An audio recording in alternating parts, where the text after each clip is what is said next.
एक बार एक शिष्य विनम्रतापूर्वक अपने गुरुजी से पूछा, गुरुजी, कुछ लोग कहते हैं कि जीवन एक संघर्ष है, कुछ अन्य कहते हैं कि जीवन एक खेल है और कुछ जीवन को एक उत्साह का नाम देते हैं। इनमें से कौन सही है? गुरुजी ने कहा, पुत्र, जिन्हें गुरु नहीं मिला उनके लिए जीवन एक संघर्ष है। जिन्हें गुरु मिल गया उनका जीवन एक खेल है। और जो लोग गुरु द्वारा बताए गए मार्ग पर चलने लगते हैं वे ही जीवन को एक उत्साह का नाम देने का साहस जुटा पाते हैं। यह उत्तर सुनने के बाद भी शिष्य पूरी तरह से संतुष्ट ना था। गुरुजी को इसका आभास हो गया। वे कहने लगे, मैं तुम्हें एक कहानी सुनाता हूँ। ध्यान से सुनोगे तो स्वयं ही अपने प्रश्नों का उत्तर पा सकोगे। एक बार की बात है कि किसी गुरुकुल में 3 शिष्यों ने अपना अध्ययन संपूर्ण करने पर अपने गुरुजी से यह बताने के लिए विनती की कि उन्हें गुरु दक्षिणा में उनसे क्या चाहिए। गुरुजी पहले तो मंद मंद मुस्कुराए और फिर बड़े स्नेहपूर्वक कहने लगे, मुझे तुमसे गुरु दक्षिणा में एक थैला भर के सूखी पत्तियां चाहिए, ला सकोगे?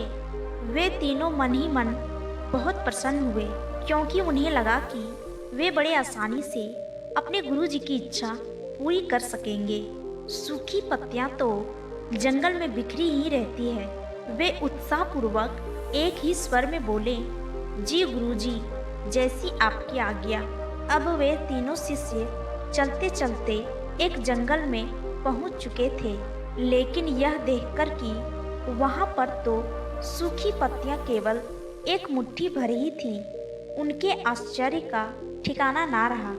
वे सोच में पड़ गए कि आखिर जंगल में कौन सूखी पत्तियां उठा करके ले गया होगा। इतने में ही उन्हें दूर से आता हुआ कोई किसान दिखाई दिया।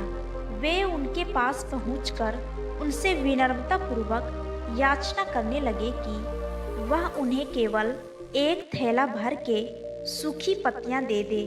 अब उस किसान ने उनसे क्षमा याचना करते हुए उन्हें यह बताया कि वह उनकी मदद नहीं कर सकता, क्योंकि उसने सूखी पत्तियां का ईंधन के रूप में पहले ही उपयोग कर लिया था।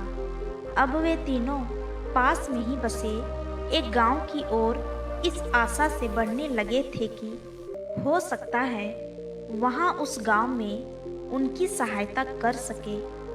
वहां पहुंचकर उन्होंने जब एक व्यापारी को देखा तो बड़ी उम्मीद से उससे एक थैला भरकर सूखी पत्तियां देने के लिए प्रार्थना करने लगे, लेकिन फिर से एक बार निराशा ही हाथ आई, क्योंकि उस व्यापारी ने तो पहले ही कुछ पैसे कमाने के लिए सूखी पत्तियों को दोना बनाकर बेच दिए थे। लेकिन उस व्यापारी ने उदारता दिखाते हुए उन्हें एक बूढ़ी माँ का पता बताया, जो सूखी पत्तियां एकत्रित किया करती थी।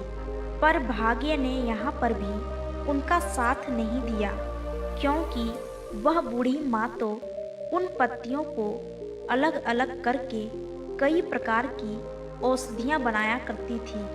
अब निराश होकर वे तीनों खाली हाथ ही गुरुकुल लौट गए।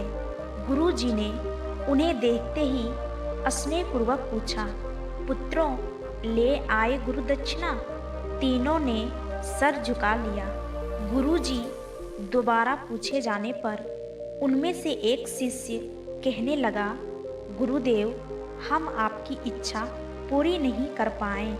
हमने सोचा था कि सूखी पत्तियां तो जंगल में बिखरी ही रहती होंगी, लेकिन बड़े आश्चर्य की बात है कि लोग उनका भी कितनी तरह से उपयोग करते हैं। गुरुजी फिर मुस्कुराते हुए प्रेम पूर्वक बोले, निराश क्यों होते हो? प्रसन्न हो जाओ।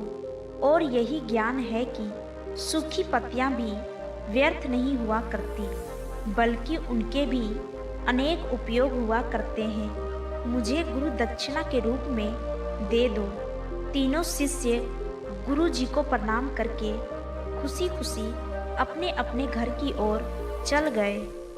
वह शिष्य जो गुरु जी की कहानी सुन रहा था, अचानक बड़े उत्साह से बोला, गुरु जी, अब मुझे अच्छी तरह से ज्ञात हो गया है कि आप क्या कहना चाहते हैं। आपका संकेत इसी ओर है कि जब सूखी पत्तियां भी निरर्थक या बेकार नहीं होती, तो फिर हम कैसे किसी भी वस्तु या व्यक्ति को छोटा और महत्वहीन मानकर उसका तिरस्कार कर सकते हैं। चींटी से लेकर हाथी तक और सुई से लेकर तलवार तक सभी का अपना अपना महत्व होता है। गुरुजी तुरंत ही बोले, हाँ, मेरे कहने का अर्थ यही है। तो जब हम किसी से मिलें तो उसे अथाह योग्य मान देने का प्रयास करें, ताकि आपस में स्नेह, सद्भावना, सहानुभूति का विस्तार होता रहे और हमारा जीवन संघर्ष के बजाय उत्साह बन सके। यदि हम मन, वचन और कर्म सब के प्रति पूर्वग्रह से मुक्त मन वाला व्यक्ति अपने वचनों से कभी भी किसी को आघात करने का दुस्साहस नहीं करता और उसकी यही ऊर्जा उसके मार्ग की समस्त बाधाओं को हर लेती है। हमारे जीवन का सबसे बड़ा उत्सव पुरुषार्थ ही होता है, ऐसा विद्वानों का मत है।